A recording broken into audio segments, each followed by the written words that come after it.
আমাদের আজকের recipe vegetable chop. তবে ভেজিটেবিল চপ একদম ঘরোয়া স্টাইলে হবে। প্রথমে আলুটাকে আমরা ভেপারে সিদ্ধ করব। জলে সিদ্ধ করলে বাইন্ডিংটা ভালো হয় না, সেই জন্য একটা কড়াইয়ের উপর এরকম ছিদ্রযুক্ত ডিশ নিয়ে আমরা আলুটাকে 20 মিনিটের জন্য ভেপারে সিদ্ধ হতে দেব। এরকম ভালোভাবে সিদ্ধ হয়ে গেলে তারপরে আমরা আলুটা নামিয়ে নেব একটা প্লেটে।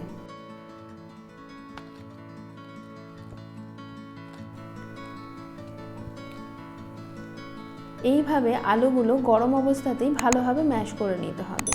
এরপর একটু কড়াই গরম করে অল্প সর্ষের তেল দিলাম, তাতে নারকেল কুচি আর বাদাম ভাজা ভালোভাবে ভেজে নেব। অবশ্যই আঁচটা হালকা আঁচে ভাজবো, না হলে নারকেল বা বাদাম যে কোনো একটাই পুড়ে যেতে পারে। ভিডিওটা অবশ্যই পুরোটা দেখবেন। আমি একটা স্পেশাল ভাজা মশলা ইউজ করব, যেটা আমি ভিডিওর মধ্যেই দিয়ে দেবো রেসিপিটা। পুরো ভিডিও না দেখলে কিন্তু আপনারা বুঝতে পারবেন না। এরপরে আমি কড়াইতে 5 ফোড়ন দেব। 5 ফোড়নটা হালকা ক্র্যাকেল হয়ে এলে তারপরে দেব বিট কুচি। বিট কুচিগুলো একদম পাতলা করে কুচোতে হবে, না হলে কিন্তু বিট সিদ্ধ হবে না তাড়াতাড়ি। তো এরপরে আমি সেটা হালকা আঁচে ভেজে নিয়ে অল্প নুন দিয়ে কিছুক্ষণের জন্য নরম হওয়ার জন্য আমি চাপা দেব। ভেজিটেবিল চপ করবার জন্যে অবশ্যই এইভাবে হালকা আঁচে চাপা দিয়ে সিদ্ধ করতে হবে, না হলে কিন্তু বিট গাজরের বাইন্ডিং একদম ভালো হবে না। হাফ সিদ্ধ অবস্থাতেই বিটের উপরে আমি দিয়ে দিলাম পাতলা করে কুচিয়ে রাখা গাজর আর অল্প নুন। তারপর সেটা হালকা নেড়ে চেড়ে আবারও আমি সিদ্ধ হতে দেব। যতক্ষণ না এটা ঠিকঠাকভাবে সিদ্ধ হচ্ছে ততক্ষণ পর্যন্ত এটা চাপা দিয়েই আমাকে সিদ্ধ করতে হবে। এরপরে আস্তে আস্তে আমি সবকটা উপকরণ এক এক করে দেব। অল্প আদা বাটা দিয়ে সেটা ভালোভাবে নাড়াচাড়া করে নেব, যাতে আদার গন্ধ চলে যায়। তারপরে দেব কাঁচা লঙ্কা কুচি। কাঁচা লঙ্কা কুচি দিয়েও হালকা নাড়াচাড়া করে নিয়ে এরপরে দেব নারকেল ভাজা আর বাদাম ভাজা, যেটা আমি আগেই ভেজে রেখেছিলাম, দিয়ে সেটা হালকাভাবে নাড়াচাড়া করে নিচ্ছি। নাড়াচাড়া করার পরে আমি দিচ্ছি ভাজা মশলা। এবারে আসি আমাদের ভাজা মশলার রেসিপিতে। ভাজা মশলার জন্য একটা মিক্সিং বলে নিয়ে নেব অল্প গোটা জিরে, গোটা মৌরি, 2টো দারচিনি স্টিক, একটা শুকনো লঙ্কা, একটা তেজপাতা, 2টো এলাচ, কিছু লবঙ্গ আর গোলমরিচ আর 1.5 টিস্পুন আমচুর। এরপরে সেটা ভালোভাবে গুঁড়িয়ে নেব। এইভাবে ভালোভাবে গুঁড়িয়ে নেওয়ার পরে আমরা সেটা অ্যাড করব, আর তারপরে চিনি দিয়ে অ্যাডজাস্ট করে দেব ঝালটাকে।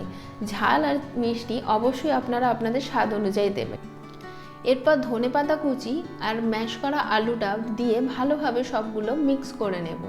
একেবারে ভালোভাবে ব্লেন্ড করে না নিলে বাইন্ডিংটাও ঠিকঠাকভাবে হয় না। দেখুন আমি এইভাবে ভালোভাবে ব্লেন্ড করে নিয়েছি। এরপরে সেগুলো লেচি কেটে একটা আকারে গড়ে নেব।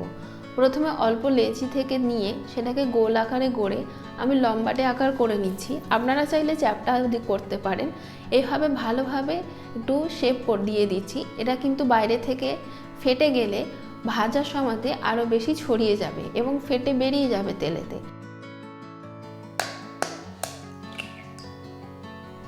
এরপরে আমরা 2টো ডিম ভেঙে একটা পাত্রে ভালোভাবে ফেটিয়ে নেব। ডিমটা ফেটানো হয়ে গেলে ভালোভাবে এরপর আমরা ভেজিটেবিল চপের কোটিং করে নেব। অবশ্যই আমার ডান হাতটা হবে শুকনো হাত, যেখানে আমি ময়দা আর ব্রেড ক্রাম্বস বা নেড়ো গুঁড়োর কাজ করব, আর বাঁ হাতে আমি কাজ করব ডিমের। প্রথমে ময়দায় ব্লেন্ড করে নিয়ে ডিমে দেবার পর আমরা আবার নেড়ো গুঁড়ো বা ব্রেড ক্রাম্বসের উপরে দিয়ে একটা কোটিং করব।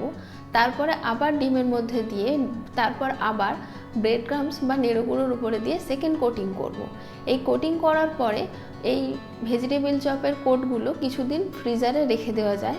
খুব একটা বেশি খারাপ হয় না, তবে খুব বেশি দিন রাখবে না, সেটা আনহাইজেনিক হয়ে যায়। এরপরে তেল গরম করে ভেজিটেবিল চপগুলো আস্তে আস্তে আমরা ছেড়ে দেব। মিডিয়াম আঁচে করব, যাতে বাইরেটা পুড়ে না যায় আবার ভেতরটা কাঁচাও না থেকে যায়। ভালোভাবে গোল্ডেন ব্রাউন অবধি ভেজে নেব। ভেজিটেবিল চপ সার্ভ করবার জন্য একেবারে রেডি। আমার এই রেসিপিটি কেমন লাগলো অবশ্যই আপনারা কমেন্ট বক্সে জানাতে পারেন। আর নিত্য নতুন ভিডিওর জন্য অবশ্যই আমার চ্যানেলকে সাবস্ক্রাইব করবেন, আর সব কটা ভিডিও পাওয়ার জন্য বেল আইকনটি প্রেস করবেন। আমার চ্যানেলে স্বামী কাবাবের রেসিপিও আছে, আপনারা চাইলে দেখতে পারেন। ভালো থাকবেন, নমস্কার।